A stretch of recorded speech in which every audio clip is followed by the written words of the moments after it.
Beberapa waktu lalu, adikku, Arif, mengirimkan sebuah foto melalui WhatsApp. Pada foto tersebut, Arif berpose dengan latar belakang rumah berwarna merah dengan arsitektur khas zaman kolonial Belanda. Dan pada bagian bawah foto tertulis Sukawana.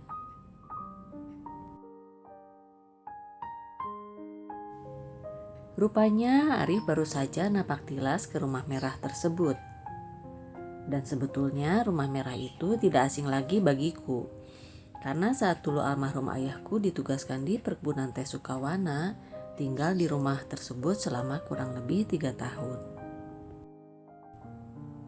Pemirsa, rumah ini juga merupakan tempat terakhir di mana ayahku ditugaskan hingga akhirnya beliau pensiun. Sementara itu, saat itu kami anak-anaknya semua tinggal di Bandung karena seringkali orang tua kami harus berpindah-pindah lokasi perkebunan. Di rumah ini pula dulu kami sering berkumpul bersama keluarga saat liburan. Sesekali kami juga mengajak teman-teman untuk liburan bareng.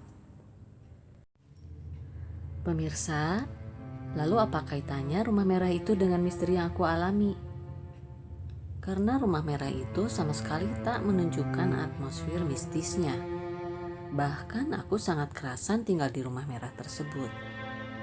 Tapi memang rumah itu mengingatkanku pada suatu peristiwa yang tidak akan pernah aku lupa kejadiannya. Nah, pemirsa, pasti penasaran kan misteri apa yang terjadi di rumah merah tersebut? Yuk, simak terus kisah misteriku. Suatu hari aku dan teman-teman kuliahku berlibur ke perkebunan teh Sukawana, tempat di mana ayahku bekerja saat itu.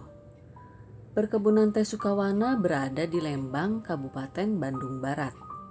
Tepatnya berada di antara kaki Gunung Tangkuban Perahu dan Gunung Burangrang. Singkat cerita, perjalanan yang kami tempuh hanya memerlukan waktu kurang lebih 1 jam dengan mengendarai motor. Dan memang jarak dari pusat kota Bandung ke perkebunan teh Sukawana Lembang cukup dekat, yaitu hanya berjarak sekitar 20 km. Dan akhirnya kami tiba sekitar pukul 12 siang. Dari kejauhan tampak bangunan kokoh bergaya kolonial Belanda yang dikelilingi permadani hijau kebun teh. Dan tibalah kami di rumah merah. Melihat pintu depan terbuka, aku langsung masuk ke dalam rumah. Lalu kupanggil-panggil mamaku. Assalamualaikum, Ma, Mama. Mama kemana ya? Tumben sepi. Biasanya ada saja yang bertandang ke rumah. Lalu terdengar seseorang sedang memasak di dapur. Oh, kayaknya Mama di dapur deh. Gumamku dalam hati sambil berjalan menuju dapur. Oh, Pak Ahmad. Manawi abdi teh ibu anu nuju masak. Kumaha damang Pak Ahmad? Pak Ahmad menolehku sedikit menunduk tanpa menjawab sapaanku. Dia membelakangiku sambil menanak nasi. Pak Ahmad adalah karyawan mamaku yang biasa membantu mamaku saat memasak dan beres-beres rumah. Setiap harinya dia datang pukul 7 pagi dan pulang pukul 4 sore. Sejurus kemudian, aku membalikkan badan berjalan menuju meja makan. Dan sambil lalu aku bertanya kepada Pak Ahmad. Pak Ahmad, hari ibu kemana nya? Duka, jawab Pak Ahmad singkat dan hampir tidak terdengar.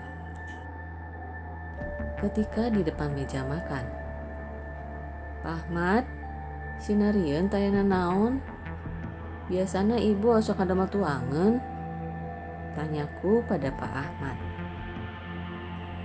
Tuh bakal gini dari Bandung bawa cemilan ya? Gerutuku sambil membuka tudung saji.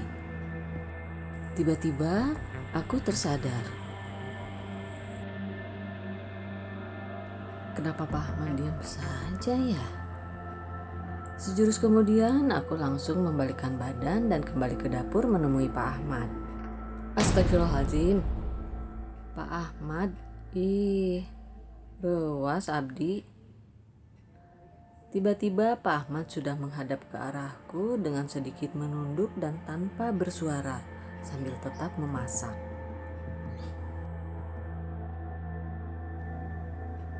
Tumben si Pak Ahmad, jawabnya singkat-singkat. Sesibuk apapun biasanya jawabnya lengkap dan jelas. Ini nengok pun tidak. Padahal aku mau minta tolong Pak Ahmad nih. Aku perlu bantuan Pak Ahmad masak untuk makan siang teman-temanku. Gumamku pada diri sendiri. Singkat cerita, Pak Ahmad bersedia memasak untuk makan siang kami. Pak Ahmad, 30 menit deui rengsenya, pintaku memastikan. Mohon, jawab Pak Ahmad singkat dan pelan.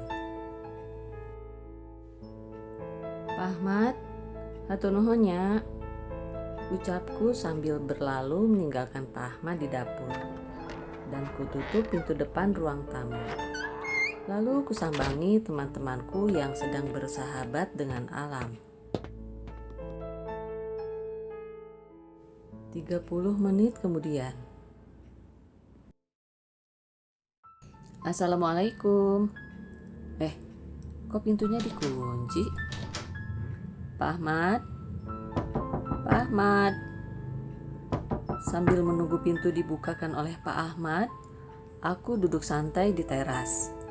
Sementara itu, teman-temanku masih belum beranjak dari halaman depan rumah sambil menikmati sejuknya udara pegunungan.